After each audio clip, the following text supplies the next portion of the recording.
బాలకోటయ్య గారు నమస్తే సార్. నమస్తే కార్తిక్ గారు.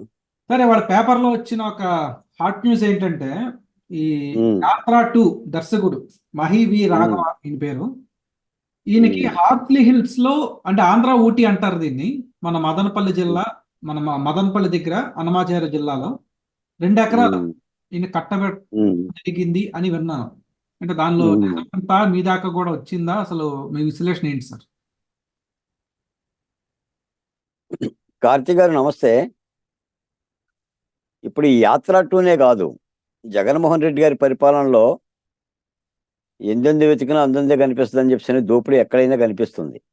కాకపోతే అసలు ఇదే విచిత్రం అండి. ఒక ప్రభుత్వం సినిమాలు తీసుకోవటం ఏంటండి? సినిమాలు తీసుకొని సినిమాల ద్వారా ప్రమోషన్ చేసుకోవటం ఏంటి సార్? చేసిన పనులు లేక. ఇప్పుడు యాత్ర తీశారు, రాజశేఖర రెడ్డి గారు ఏదేదో చేశాడు, ఆయన చాలా ఉత్తమ నాయకుడు, జనోద్ధరణ నాయకుడు అని చెప్పేసి అని ఆ సెంటిమెంట్ని వాడారు. మళ్ళీ ఇప్పుడు యాత్ర టూ తీస్తున్నారు. దీనిలో జగన్మోహన్ రెడ్డి గారి గురించి ఆయన ఏదో పెద్ద పోటుగాడు, నీటుగాడు అని ప్రజలను మభ్యపెట్టే ప్రయత్నం చేస్తున్నారు. మళ్ళీ రేపు రామ్ గోపాల్ వర్మ వ్యూహం సినిమా తీస్తున్నాడు, తర్వాత శబదం సినిమా తీస్తున్నాడు.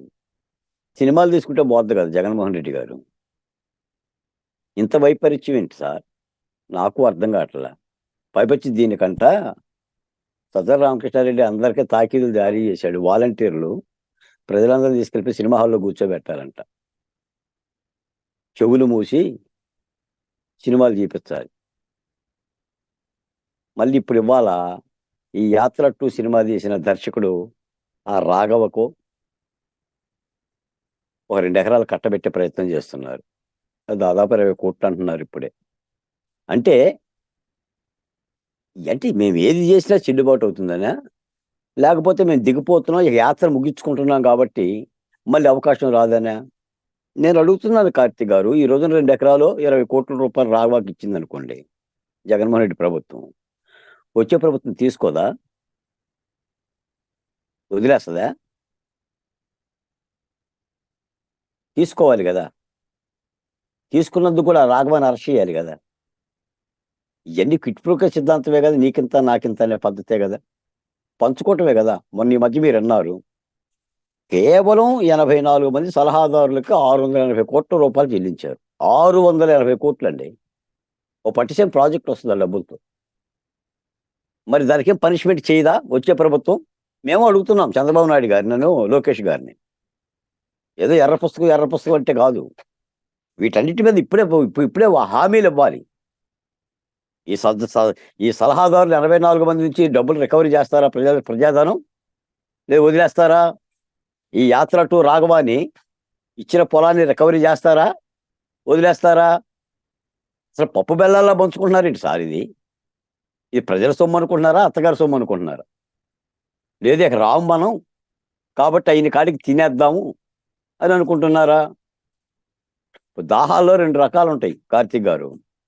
సాధారణంగా దాహం ఒకటి ఉంటుంది, ఆకలిస్తే గ్లాస్తోనో ఏదో కాసి చెంబుతోనో కాసి మంచినీళ్ళు తాగుతారు. దూర్త దాహం అని ఒకటి ఉంటుంది, అది మూర్ఛల రోగికి వస్తుంది, కడవలతో బిందెలతో తాగుతాడు. వైసీపీ ప్రభుత్వానికి దూర్త దాహం. విపరీతమైన దోపిడీ అండి. నిజంగా గనక రేపు పొద్దున వచ్చే ప్రభుత్వం నిజాయితీ ఉంటే, వచ్చే ప్రభుత్వం కనుక తవ్వటం మొదలు పెడితే ఆ పురావస్తు తవ్వకాల్లో చాలా బయటపడతాయండి. వాళ్ళు చేస్తారో లేదో నాకు తెలియదు కానీ, ఎందుకంటే నేను తెలుగుదేశం పార్టీని కూడా ఎందుకు అంటున్నానంటే, గతంలో జగన్మోహన్ రెడ్డి గారు జైలుకు పోతున్నారు చెప్తున్నారు. 10 ఏళ్ళుగా చెప్తున్నారు సార్. జగన్మోహన్ రెడ్డి గారు జైలుకు పోవాలి, చంద్రబాబు నాయుడు గారు జైలుకు పోయింది. ఆయన సంపాదించిన డబ్బులు కంటైనర్ల ద్వారా ప్రతి నియోజకవర్గాలకు పంపిస్తానని చెప్పి 2014లోనే చెప్పాడు చంద్రబాబు నాయుడు గారు. ఒక్క కంటైనర్ వస్తే ఒట్టు, ఏ ఊరికి ఇంత కంటైనర్ రాలా. లక్షల కోట్లు అన్నారు, వదిలేశారు. తెలుగుదేశం వాళ్ళందరూ జైలుకు పోయారు, వాళ్ళతో పాటు మేము పోయాం. మరి పాపాల మాంత్రికులాగా ఈ సినిమాలు తీసుకోవటం ఏంటి? ఈ వైపరీత్యం ఏంటి? సినిమా అనేది ఒక పెద్ద మీడియా సార్. ఈ రోజున ప్రచార మాధ్యమాల్లో టీవీలు పేపర్ల కంటే అత్యంత పెద్ద మీడియా ఏంటంటే సినిమా మీడియా. ఆ సినిమా మీడియాని జగన్మోహన్ రెడ్డి గారు వాడుతున్నారు. రామ్ గోపాల్ వర్మ వాడుతున్నాడు, రాఘవాని వాడుతున్నాడు, అందిన కాడికి దోషేస్తున్నాడు, సినిమాలు తీస్తున్నాడు, మభ్య పెడుతున్నాడు. అంటే మేమైతే ఈ పరిణామాలను ప్రజలను అర్థం చేసుకోండి, ఇది చాలా దుర్మార్గం, మన సొమ్ముతో ఈ విధంగా చేస్తున్నారు, ఆటలాడుతున్నారు, బొక్కేస్తున్నారు, పందికొక్కులా తింటున్నారండి డబ్బుని, ప్రజా డబ్బుని అని మేము చెప్తున్నాం. మరి ఈ ప్రతిపక్ష పార్టీలు వీటి మీద ఏమి చర్యలు తీసుకుంటాయో రానున్న కాలంలో ఆ పవన్ కళ్యాణ్ గారు కానీ, చంద్రబాబు నాయుడు గారు కానీ, లోకేష్ గారు కానీ స్పష్టంగా చెప్పాలి. ఏంటి దోపిడీ? ఈ సినిమాలు తీసుకోవటం ఏంటి, జీవోలు ఇవ్వటం ఏంటి, సినిమాలు పంపించడం ఏంటి, వాలంటీర్లని, డ్వాక్రా మహిళల్ని ఆ సినిమాలు చూపించాలన్నటువంటి కలెక్టర్లకు ఆదేశాలంటండి. కలెక్టర్లకు ఆదేశాలంట. సాధారణంగా చిన్నోడో పెద్దోడో సినిమా తీస్తేనే వాటి మీద పన్నులు వేస్తారు. ప్రభుత్వం ఆడుస్తుంది సినిమాలు. ఇంత వైపరీత్యంగా జరుగుతుంది. కాబట్టి నాకు తెలిసిందంటే ఇది పోయే కాలం, పిదప కాలానికి పెదప బుద్ధులు అని చెప్పేసని ఇక ఎటుగుడి మేము పోతున్నాం కాబట్టి అందరి కాలికి దోషేద్దామని చెప్పేసని ఏదో దింపుడు కళ్ళం ఆశలాగా జగన్మోహన్ రెడ్డి గారు ఏదో ప్రయత్నం చేస్తున్నట్టు కనిపిస్తుంది తప్ప ఇటువంటి దుర్మార్గాన్ని అయితే ఏనాడు చూడాల. అసలు ఆంధ్రప్రదేశ్ పరిపాలనలో కానీ 28 రాష్ట్రాల్లో ఎక్కడా లేదు కదండి ఉడ్డూరం. తాగుబోతుల్ని గ్లాసులు పట్టుకొని అమ్మాయి కాళ్ళు పాదాలు నాకే వాళ్ళని తెచ్చేసి సినిమా డైరెక్టర్గా పోజులు ఇచ్చి ఎంత దుర్మార్గం అండి. ఆ పోసాని కృష్ణమురళి కానీ, ఈ రామ్ గోపాల్ వర్మ కానీ, ఈ బుడము ఈ ఈ పనికి మాలిన అందరూ కూడా కూర్చొని, ఆ ఉండవల్లి అరుణ్ కుమార్ కానీ ఏ కాడికి జగన్ బజ రాష్ట్రాన్ని నాశనం చేయటం. ఒక అత్యాచారం గురించి మాట్లాడరు, ఒక హత్య గురించి మాట్లాడరు, ఒక దాడి గురించి మాట్లాడారు. ఈ రోజు కూడా ఒక మహిళ చనిపోయింది సరైన ఆరోగ్య వసతి సౌకర్యాలు లేక. ప్రజలు చచ్చిపోతున్నారండి.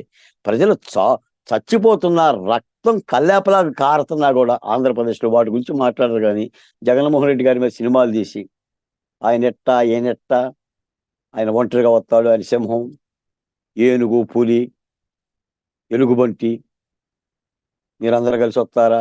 ఏంటి సార్ ఇదంతా కూడా? ఇవన్నీ రాజకీయాలా లేవండి. ఇవన్నీ అందిన కాడికి దోచుకునే విధంగా, పంచుకునే విధంగా ఉంది తప్ప ఒక దుర్మార్గమైన ప్రక్రియ. నేను పొద్దున పేపర్లో చూశాను, యాత్ర టు దర్శకుడికి ఏదో ఒత్తుచ్చి సగబెడుతున్నారు అని. కాబట్టి వీటన్నిటి మీద మరి రానున్న ప్రభుత్వం ఏం చర్య తీసుకుంటుందో నాకైతే అర్థం కాదు. కానీ వాళ్ళు కూడా ఏం తీసుకుంటారండి? ఏం తీసుకున్నారు మొన్న 5 ఏళ్లలో?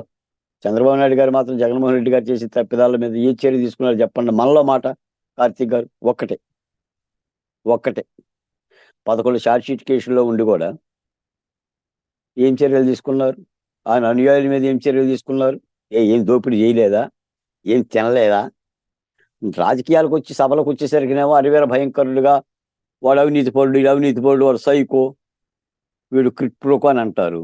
తీరా అధికారంలోకి వచ్చిన తర్వాత ఏ చర్యలు తీసుకోరు. ఇదే పరిస్థితి. కాబట్టి దీని మీద కూడా తీసుకోవాలి. మరి ఈ జరిగిన అవినీతి మొత్తం కూడా తవ్వగలగాలి. తవ్వుతామని చెప్పిన హామీ ఇవ్వాలి.